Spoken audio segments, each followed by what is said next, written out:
Hi friends, welcome back to my channel. ఈరోజు మీకు ఈ సీరియల్లో ఏం జరిగిందో తెలుసుకోవాలి అనుకుంటున్నారా? అయితే వెంటనే మనం సీరియల్లోకి వెళ్ళిపోదాం. ఇక అవని అయితే తన మనసులో బాధ మొత్తాన్ని కూడా తాగిన మత్తులో ఇంకా అక్షయ్తో మాట్లాడుతున్నట్టు అన్ని నిజాలు అక్షయ్కి అర్థమయ్యేలా చెప్తుంది. అక్షయ్ అయితే అవని మాటలు వింటూ అలాగే చూస్తూ ఉండిపోతాడు. ఇంకా అవని అయితే, ఏమండి, నేను మిమ్మల్ని ఎంతగా ప్రేమిస్తున్నానో మీకు తెలీదండి. మీ దగ్గర నేను ఎట్లాంటి నిజాలు దాచిపెట్టలేదండి. ఎప్పుడు మీ దగ్గర అబద్ధాలు చెప్పలేదండి. నా లైఫ్లో మీ దగ్గర మొదటిసారిగా దాచిపెట్టిన నిజం మా అమ్మ తమ్ముడు నాకున్నారన్న నిజమే మీ దగ్గర దాచిపెట్టాను. అది కూడా అమ్మ నా దగ్గర ఒట్టు తీసుకుంది. అందుకే మీకు చెప్పలేకపోయాను. కానీ మీరు అదంతా అబద్ధమని, అలాగే నా సొంత తమ్ముడితో నాకు లేనిపోని బంధాన్ని అంటకడుతుంటే నా మనసు ముక్కలైపోతుంది, నా గుండె పగిలిపోతుంది. మీకు ఈ నిజాన్ని ఎలా చూపించాలో కూడా తెలియటం లేదు. అంతేనండి, అంతే. ఎప్పుడు మీకు నేను అబద్ధం చెప్పలేదు. అమ్మని తమ్ముణ్ణి కలవడానికి వెళ్ళినప్పుడు మాత్రమే మీతో చిన్న అబద్ధాన్ని చెప్పేదాన్ని.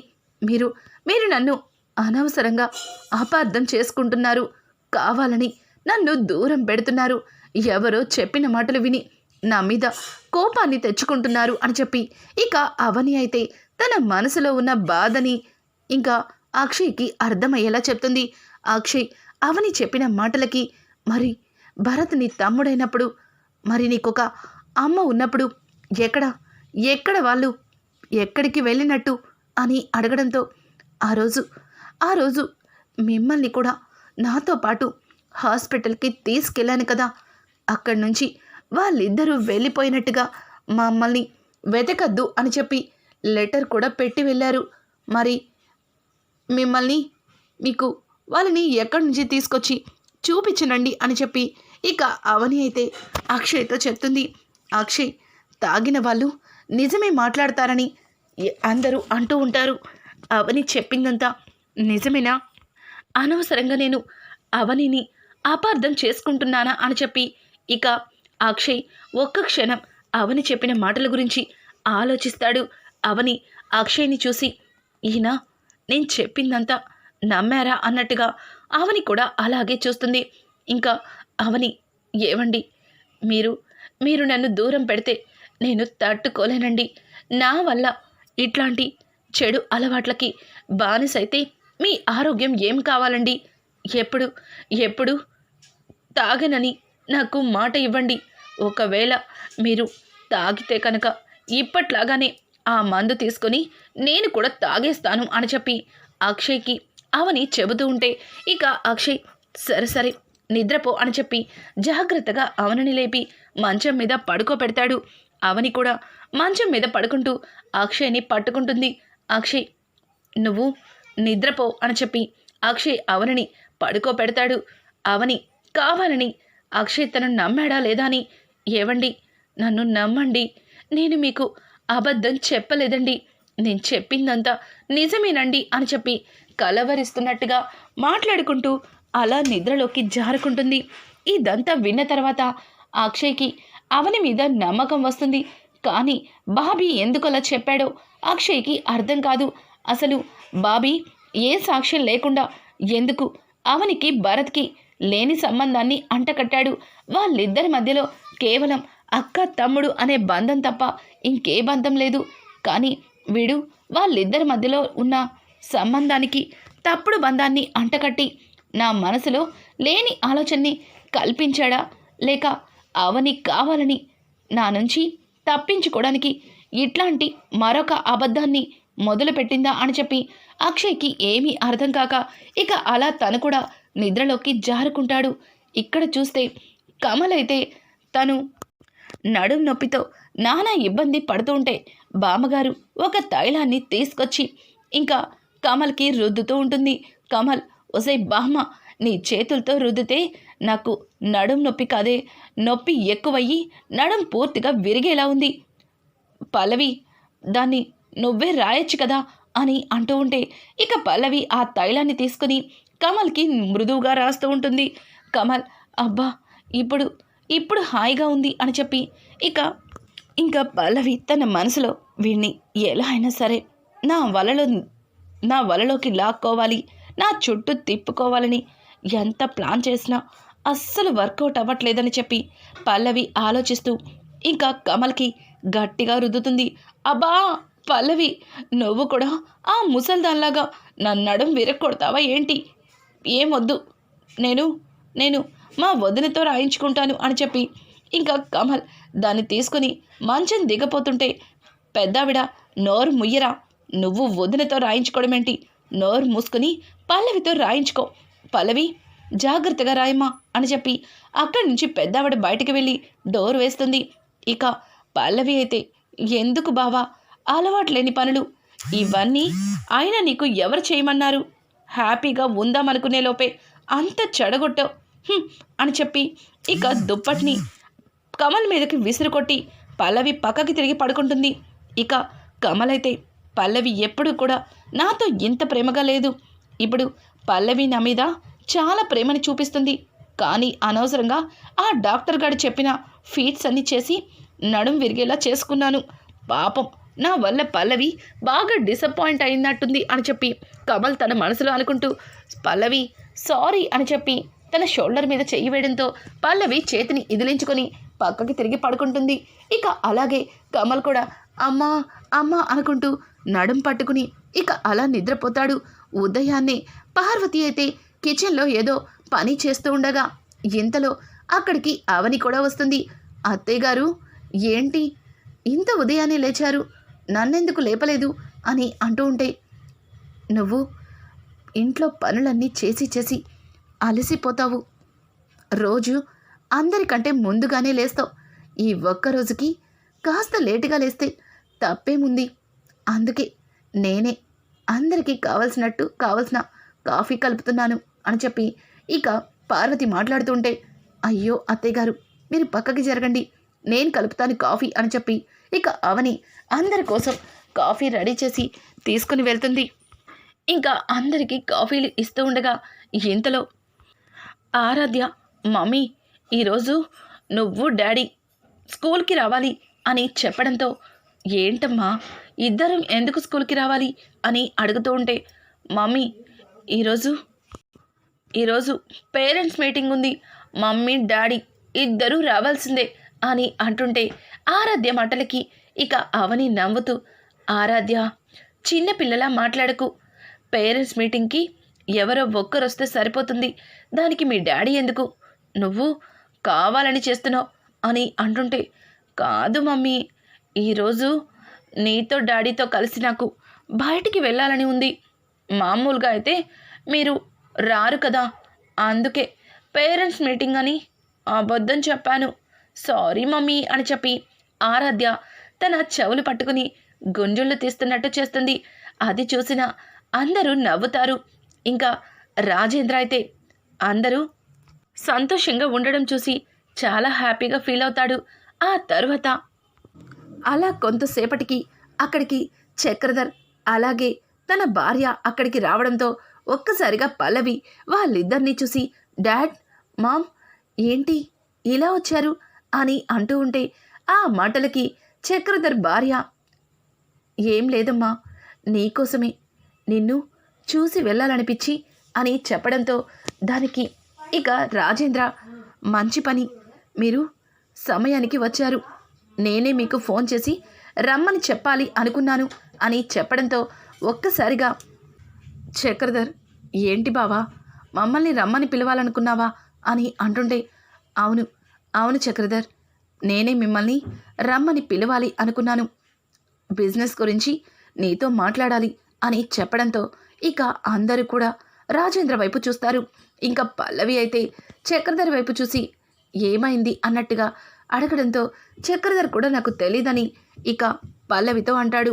ఇంకా రాజేంద్ర అయితే, చూడు చక్రధర్, ఇన్నేళ్ల నుంచి నేను ఆఫీస్లో పని చేసి ఈ కుటుంబం కోసం కష్టపడి అలసిపోయాను, ఇంకా ఈ బరువు బాధ్యతల నుంచి తప్పుకోవాలి అనుకుంటున్నాను అని చెప్పడంతో ఒక్కసారిగా చక్రధర్ మనసులో అయితే కంపెనీ బాధ్యతల్ని అలాగే ఎవరికి అప్పగిస్తున్నావు బావా అని అడగడంతో చెప్తాను చక్రధర్ అని చెప్పి ఇక రాజేంద్ర అయితే ఇంట్లో అందరినీ పిలుస్తాడు. ఒక విధంగా పల్లవి అయితే చక్రధర్ దగ్గరకు వచ్చి డాడ్ ఏంటి మావయ్య కంపెనీ చైర్మన్గా ఎవరినో పెట్టాలని చాలా గట్టిగా ఫిక్స్ అయినట్టున్నారు.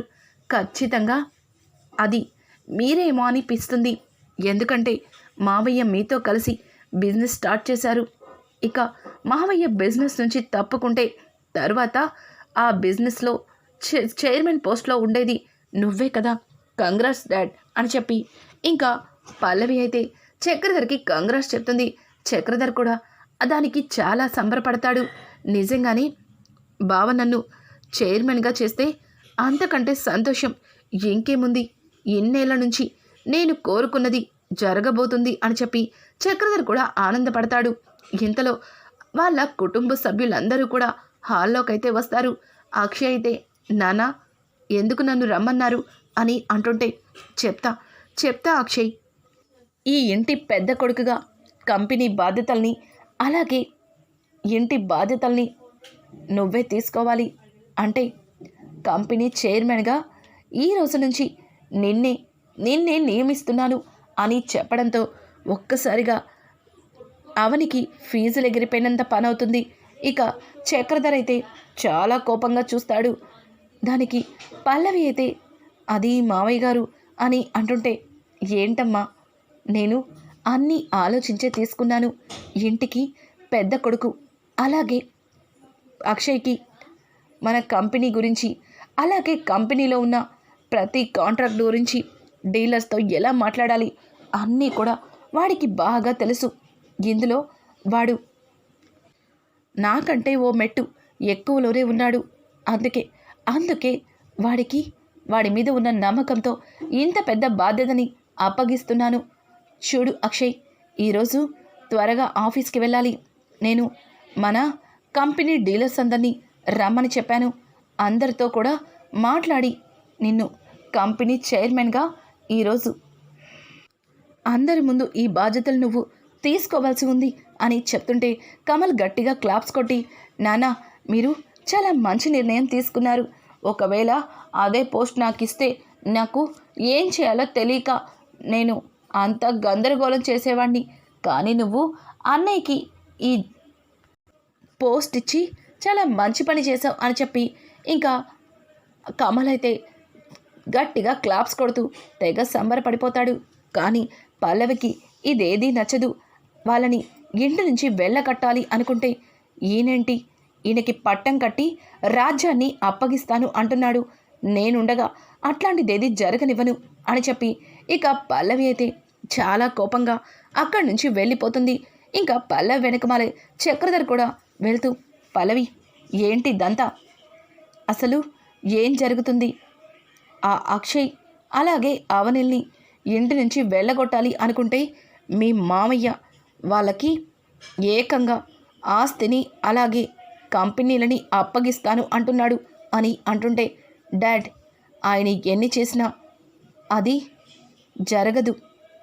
అది జరగకుండా ఆపడానికి నేను చేయాల్సిన ప్రయత్నాలు ఆల్రెడీ మొదలు పెట్టేశాను అని చెప్పి ఇంకా అక్షయ్ పల్లవి అయితే ఇక చక్రధర్తో చెప్తుంది. చక్రధర్ ఏం చేస్తున్నావు పల్లవి అని అంటుంటే వేకెన్సీ డాడ్ మీకే తెలుస్తుంది కదా. ఆ చైర్మన్ స్థానంలో అక్షయ్ ఎన్నటికీ కూర్చోలేడు. అలాగే ఆ కంపెనీ బాధ్యతలు ఇప్పుడు మొత్తం నువ్వే చూసుకోవాల్సి వస్తుంది. ఆ మొత్తం నీ హ్యాండ్వర్లోకి వస్తుంది అని చెప్పి ఇంకా పల్లవి మాట్లాడుతూ ఉంటుంది. ఏమో బేబీ నువ్వు చెప్తుంటే నాకు కూడా సంతోషంగానే ఉంది. ఎన్ని రోజుల నుంచి నేను ఎదురు చూస్తుంది కూడా అందుకే కదా. సరే ఆల్ ది బెస్ట్ అని చెప్పి అక్కడి నుంచి చక్రధర్ వెళ్ళిపోతాడు. ఇక పల్లవి అయితే రాజేంద్రకి ఇచ్చే పాలల్లో ఏవో టాబ్లెట్స్ని కలుపుతూ ఉంటుంది. అది చూసిన అవని పల్లవి ఇక్కడేం చేస్తున్నావు అని అంటుంటే అది అక్క మావయ్య నాకు పాలు తీసుకురమ్మన్నారు, అందుకే మావయ్య కోసం పాలు కలిపాను అని చెప్పడంతో, ఓ అదా, ఇలా ఇవ్వు, వాటిని మావయ్య గారికి నేనిస్తాను అని చెప్పి ఆ పాలని తీసుకెళ్ళి ఇక మావయ్య రాజేంద్రకి ఇస్తుంది. ఇదంతా చూసిన పల్లవి, కోరి మావయ్యకి నువ్వే విషాన్నిస్తున్నావు, అది తాగిన మరుక్షణం ముసలోడికి గుండాగిపోతుంది. తరువాత ఇదంతా చేసినందుకు నిన్ను ఈ ఇంట్లో వాళ్ళు మెడ పట్టుకుని బయటికి గెంటేస్తారు. తరువాత ఈ ఏవదాస్తికి ఏకైక మహారాణినవుతా అని చెప్పి ఇక అవని గురించి మాట్లాడుతూ పల్లవి తెగ సంబరపడిపోతుంది. ఇక పెద్దాయనికి ఆ పాలని ఇచ్చిన తర్వాత ఇంకా రాజేంద్ర పాలు తాగి అక్షయ్ని అలాగే కమల్ని తీసుకుని ఆఫీస్కి అయితే బయలుదేరుతారు. అలా ఆఫీస్కి వెళ్ళిన తర్వాత కొంతసేపటికి ఆఫీస్లో మీటింగ్ అరేంజ్ చేస్తారు. అందరూ కూడా అక్కడికి వస్తారు. ఇక రాజేంద్ర డీలర్స్తో మాట్లాడుతూ, చూడండి, ఎన్ని రోజుల నుంచి మన కంపెనీకి మీ అందరి సహకారం ఉంది. అలాగే ఈ రోజు నుంచి నా స్థానంలో నా పెద్ద కొడుకు అక్షయ్ చైర్మన్గా కూర్చోబోతున్నాడు. వాడికి కూడా నాకు అందించిన సహాయ సహకారాలు అందించాలి. అలాగే మీరు ఇందులో మీ నిర్ణయం కూడా చెప్తే బాగుంటుందని మీ అందరినీ పిలిపించారని చెప్పి ఇంకా రాజేంద్ర కంపెనీ డీలర్స్తో మాట్లాడడంతో వాళ్ళందరూ గట్టిగా క్లాప్స్ కొట్టి, సార్, నిజంగా మీరు చాలా మంచి నిర్ణయం తీసుకున్నారు. అక్షయ్ గారు ఈ కంపెనీకి చైర్మన్గా ఉండడంలో మాకు ఎట్లాంటి ప్రాబ్లం లేదు. మాకు కూడా ఈ విషయంలో సంతోషమే అని చెప్పి వాళ్ళందరూ గట్టిగా క్లాప్స్ కొడతారు. ఉన్నట్టుండి ఇక రాజేంద్రకి అనుకోకుండా గుండెల్లో నొప్పొచ్చినట్టుగా అనిపిస్తుంది. ఒక్కసారిగా గుండె పట్టుకుని అక్కడికక్కడే కుప్పకూలిపోతాడు. ఇక కమల్, అక్షయ్ ఇంకా అలాగే కంపెనీలో ఉన్న డీలర్స్ అందరూ కూడా రాజేంద్ర దగ్గరకు వచ్చి నానా నానా అంటూ వీళ్ళు కూడా సార్ అని చెప్పి ఇక రాజేంద్రని చుట్టుపుడతారు. ఇంకా అనుకోకుండా రాజేంద్రని ఇమీడియట్లీ హాస్పిటల్కి అయితే తీసుకెళ్తారు. రాజేంద్రకి డాక్టర్ అన్ని విధాలుగా చెకప్లు చేస్తారు. ఇక బయటైతే అక్షయ్ అలాగే కమల్ కుటుంబ సభ్యులందరూ కూడా రాజేంద్రకి ఏం జరుగుతుందో అన్నట్టుగా వాళ్ళల్లో వాళ్ళు కుమిలిపోతూ ఉంటారు. ఇదంతా తెలిసిన చక్రధర్ అయితే తెగ సంబరపడిపోతాడు. వెంటనే పల్లవికి కాల్ చేసి, బేబీ, నీ గురించి ఏదో అనుకున్నాను, కానీ నువ్వు నాకంటే షార్ప్గా ఆలోచిస్తున్నావు. నువ్వు ఆ రాజేంద్రని ఏకంగా పైకి పంపించడానికి ముహూర్తం పెట్టావని అస్సలు అర్థం చేసుకోలేకపోయాను. నాకు ఈరోజు చాలా సంతోషంగా ఉంది. ఆ రాజేంద్ర అనేవాడే లేకపోతే ఇక నన్ను బిజినెస్లో ఎదుర్కొనే వాళ్ళు ఎవ్వరూ ఉండరు. ఇంకా నేనే బిజినెస్లో నెంబర్ 1 అని చెప్పి చక్రధర్ అయితే తెగ సంబరపడిపోతాడు. కానీ పల్లవి చక్రధర్తో మాట్లాడిన ప్రతి మాటని అవని వినేస్తుంది. ఒక్కసారిగా పల్లవి వెనక్కి తిరిగి చూసేసరికి అక్కడ అవని కనిపిస్తుంది. అవనిని చూసి స్ట్రన్ అయిపోతుంది. పల్లవి అయితే పల్లవి చెంప చెల్లు మనిపిస్తుంది. ఛీ, ఎన్ని రోజుల నుంచి నిన్ను ఏదో ఒక రకంగా మార్చాలని ప్రయత్నించాను, కానీ చివరికి నువ్వు ప్రాణాలు తీసేదాకా వచ్చావా? ఇప్పుడే నీ గురించి అందరికీ చెప్తానని చెప్పి ఇక అవని అంటూ ఉంటే అవని మాటలకి పల్లవి, చెప్పు, వెళ్ళి చెప్పు, నేను కూడా చెప్తాను. ఆ పాలని ఇచ్చింది మావయ్యకి నువ్వేనని, ఆ పాలు తాగడం వల్లే మావయ్యకి గుండె నొప్పి వచ్చిందని అందరికీ చెప్తాను.